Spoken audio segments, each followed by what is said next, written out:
Hey everybody, we're here with Jay and Duke Show. Today we are going to discuss NCAA Men's Tournament, Final Four, our biggest upsets. We have special guest Russ Van Zant from Hammer and Van Zant Family Dentistry. We're going to give our predictions, and of course, as you can tell, we're all blue today. So we'll be right back with our special guest. Hey, I'm John Wallace, Louisville's kicker. You're watching the Jay and Dookie Show on jayandookieshow.com.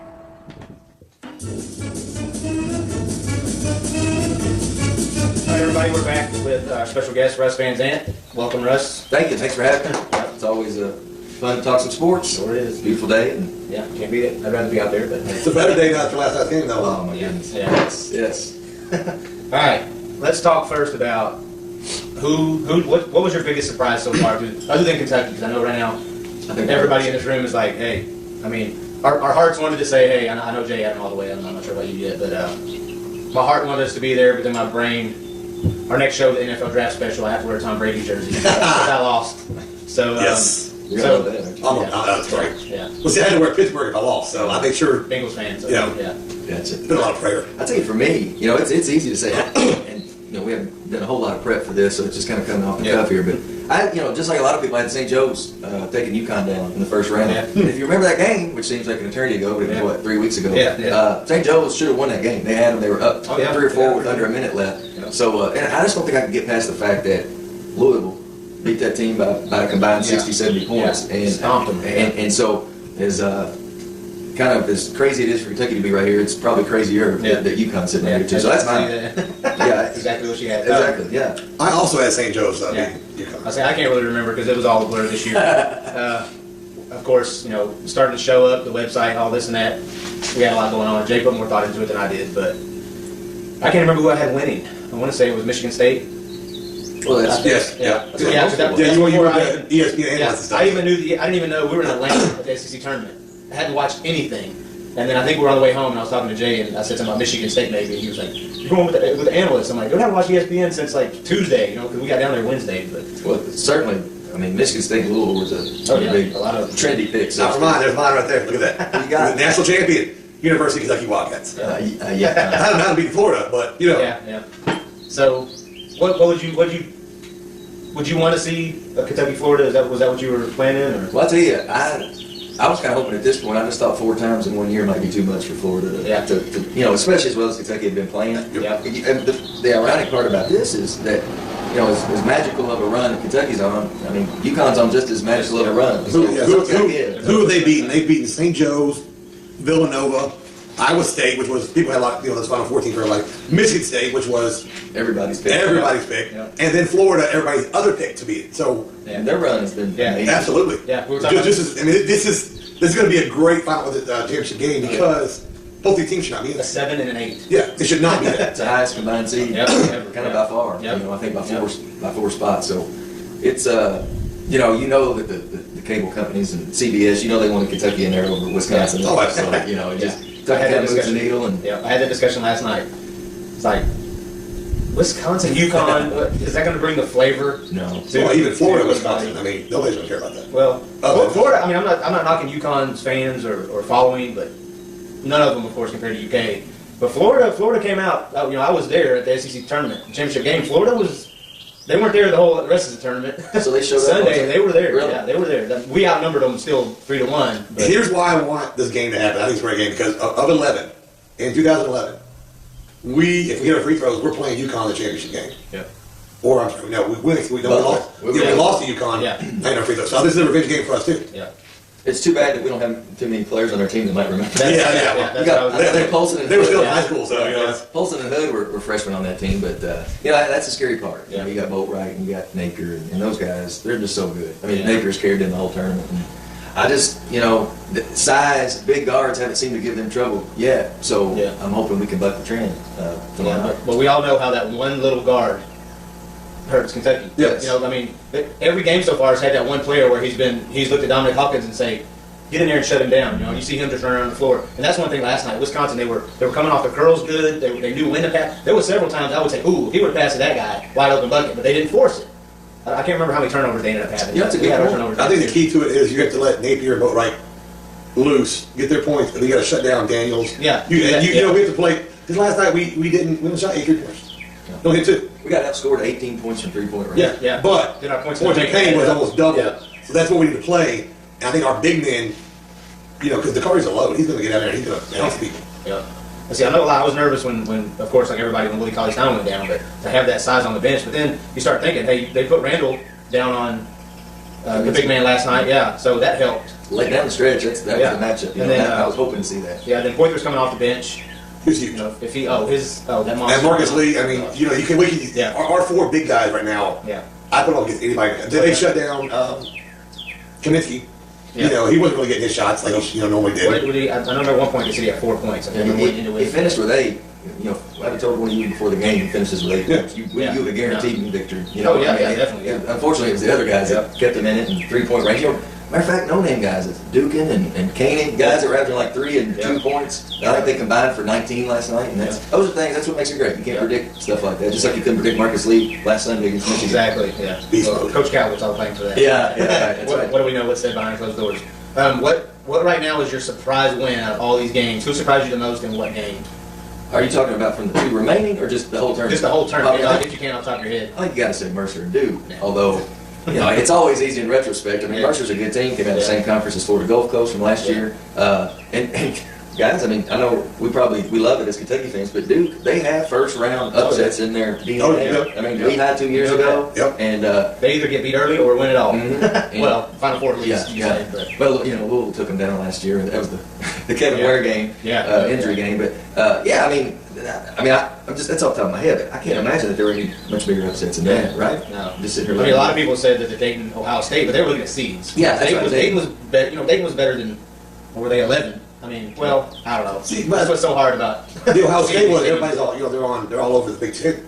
Oh yeah. The Big Ten up and down is not a very the ACC is a better conference than the Big Ten. Well, It's going to be tougher next year with Louisville going. People would have argued that this year. I mean, everybody said that they kind of thought actually that the ACC. I don't know how I feel about that yet, but Big Ten probably top and bottoms. I mean, most analysts thought it was the best. I don't know that it on was. paper, yes, yeah. But you had Duke disappointing, Virginia bowed out in Sweet 16, North Carolina was second round. They were up and down So all year. there wasn't Syracuse to Dayton. Yeah. I think the addition of Louisville and UConn's going to the ACC, right? I don't think they are. I think they're going back to the Big East.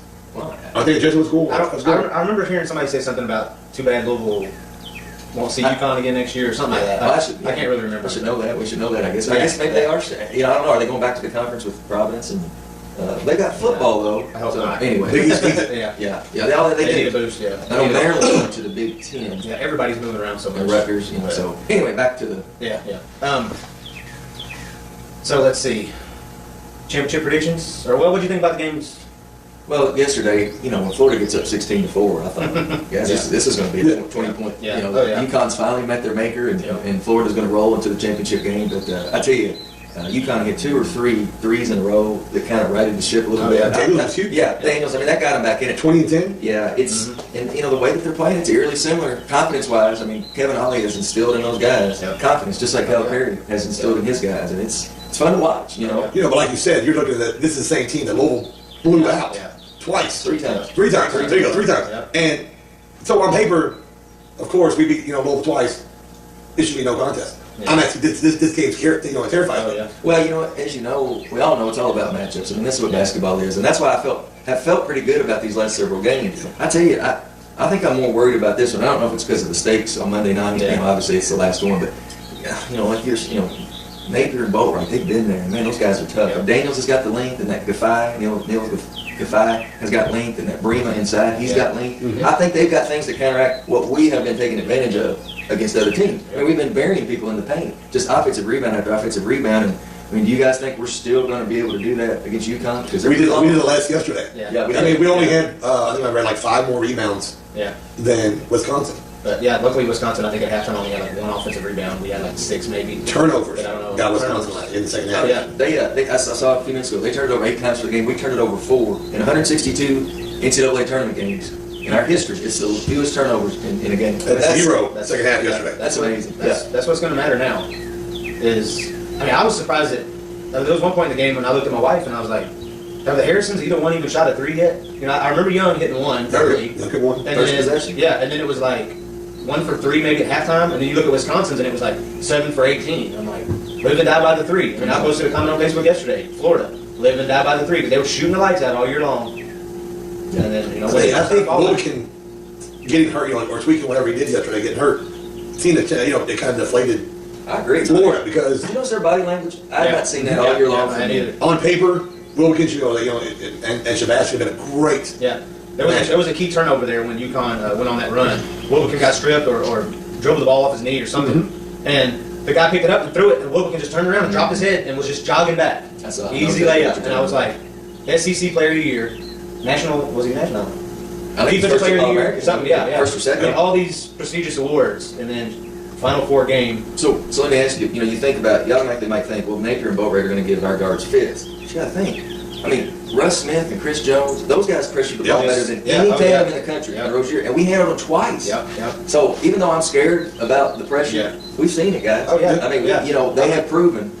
I think Napier's the best player out of all those guys we're talking about. Russ Smith is great, and I you know, you hate to say you love a guy, you know, on your rival, but he's an easy guy to like. Oh, he's a fun guy to watch. Shabazz Napier's a better all-around player. I'm sure Julius Randle is glad that Russ Smith is leaving. He's trying to get dunked over. I mean, it's twice, wasn't it? Yeah. But luckily, though, this time, we know when he got dunked on, Randle didn't disappear like he did all year. In the first game, because that was the turning point. Was that game? Russ Smith just dunked on, and he was gone. For 10 games. Yeah, that's right. Don't you think it comes back? It's easy to see now. Everybody looks like a genius, especially Calipari. But this team, they didn't know who they were during the middle of the stretch of that SEC games. They just really didn't know. We looked disorganized on offense. Sometimes just disinterested, uninterested. Well, take a year ago, these kids were in high school. They're taking high school prep courses. So I mean, you know, it's you can't expect them to grow up that fast. And here I don't know what the tweak is. I love the tweak. That's going to be interesting. There's all kinds of rumors. Calipari was holding them back earlier. That's where I was thinking it. You know, because come tournament time, that first game in the SEC tournament, it was like night and day. And he did it in 11 too. They went on a good run. And they went playing the dribble drive. And then in the tournament time, it just all of a sudden just kicked in. Oh, hey, we're supposed to do this. We look like a well-oiled machine out there now. I don't know how they did it. You know, it's just amazing. We look like we know what we're doing, who we want to get the ball to, and it's fun to watch. Exactly. And not get swept by Arkansas. Who would you give more credit to, the tweak or Harrison's dad? I guess apparently he wanted to speak before the tournament. That's right. He came up to Lexington and spent a few days. I mean, you think, like you said earlier, because they're playing lights out. Yeah, I mean, your two guards. I mean, them kids have been playing together all their lives. I mean, of course they're gonna listen to their dad. So whatever he said, I mean, hey, it may have worked, but you also have your coach. I mean, I'm sure their dad has. I'm sure they talk to their parents a lot and whatnot. But you see Coach Cal every day. You may hear from your parents every day. So something sparked. Now this probably was their dad's talk. I mean, who's going to get in your heart? That's right. More than the guy that pretty much taught you basketball. You know. On behalf of Big Blue Nation, thank you, Mr. Harrison. Come back anytime. Yes, please. Well, you know, you've heard Cal say through the years that John Wall had a period early in his freshman year where he was homesick and unhappy. You know, it's the weight of this program. I think Brandon Knight and T went through that as well. And it's talk about growing up, man. This is where you grow up under this microscope. And they try to tell them before they come, be ready for what these fans bring. And you never are. Oh, it's insane. Typical anything. We'll win 9 this year. We're going to want 10 next year. That's. But you know what? Cal knew what he was getting into, and he knew these players. He sees it now. They all do. You know, we are Kentucky. That's just. What we expect. Speaking of that, let's get our predictions in. Go ahead. You want to start? Yes, go ahead. I tell you what, man. I haven't been able to think about it a whole lot as far as what I think is going to happen. I think, of course, you know I'm going to pick a win. Of course. Even though I honestly, I think I could flip a coin right now. I think this thing is 50-50. I really do, because they're on, like we've already touched on, they're on such a roll. Yeah, they both are. 71-68 Kentucky. 71-68. I'm going to go with my original score on my bracket. I'm going to go with Kentucky winning 64-59. I want to be clear about this. You didn't have them in the finals, did you? 7 versus 8.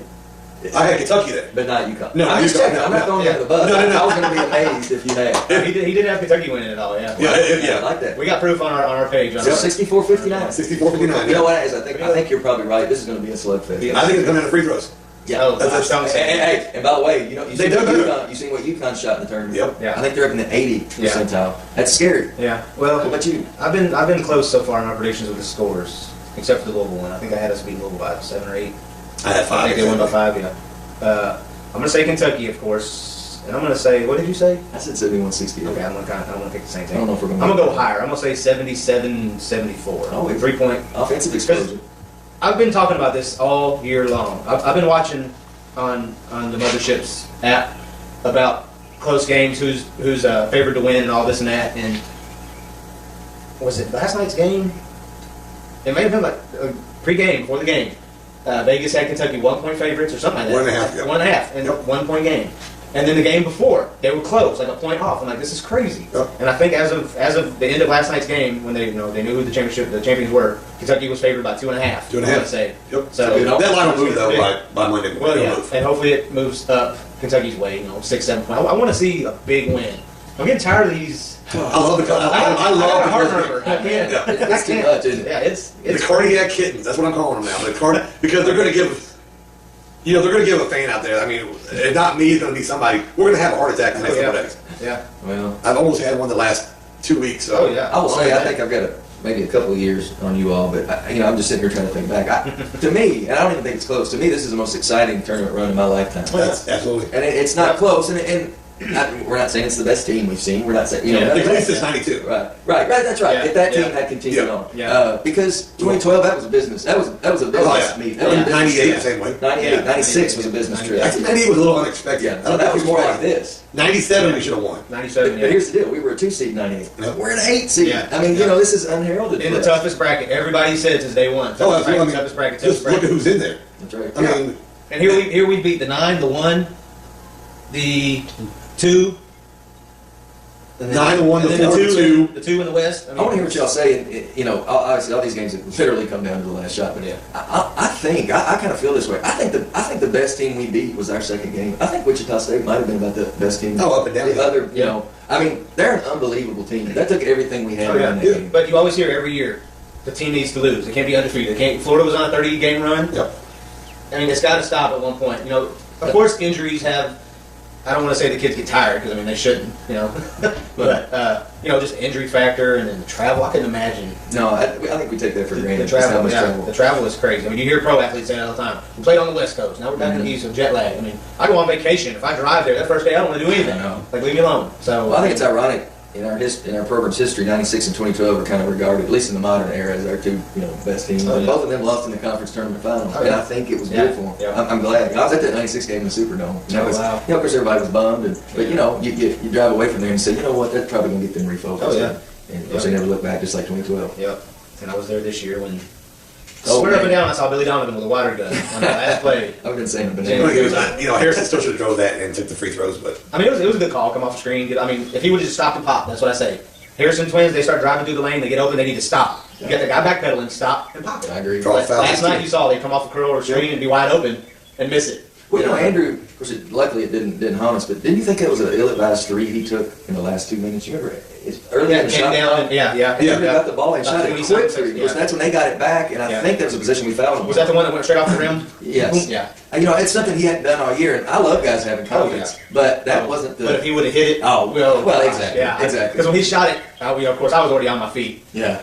But I was ready. And then when it hit the front of the rim and came off, I was like, okay, I guess he needs somebody in his face. Yeah. You got to have somebody in his face. Well, that was Andrew, though. Oh, was it? Okay, That was yeah, Andrew. yeah. That's what I mean. Because it happened so fast. That's what I just mean. knew it was Andrew wins. as opposed to Aaron. That Okay, wasn't a shot he's been shooting. Andrew's just a stone cold killer, man. That's all it is. Yeah. The Iceman, what they call him there. That's it. Yeah. The kid's Yeah. unbelievable. All right, well, we've got our predictions. May come back anytime. We got to talk baseball soon. Appreciate it. It's always fun talking sports, and appreciate y'all having me on. And Not a problem at it's all. fun.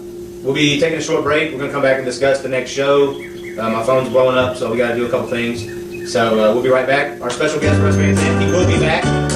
Hopefully we're all right on our predictions. Thanks for coming on, man. Thanks, guys. Thanks, man. Appreciate it. Okay.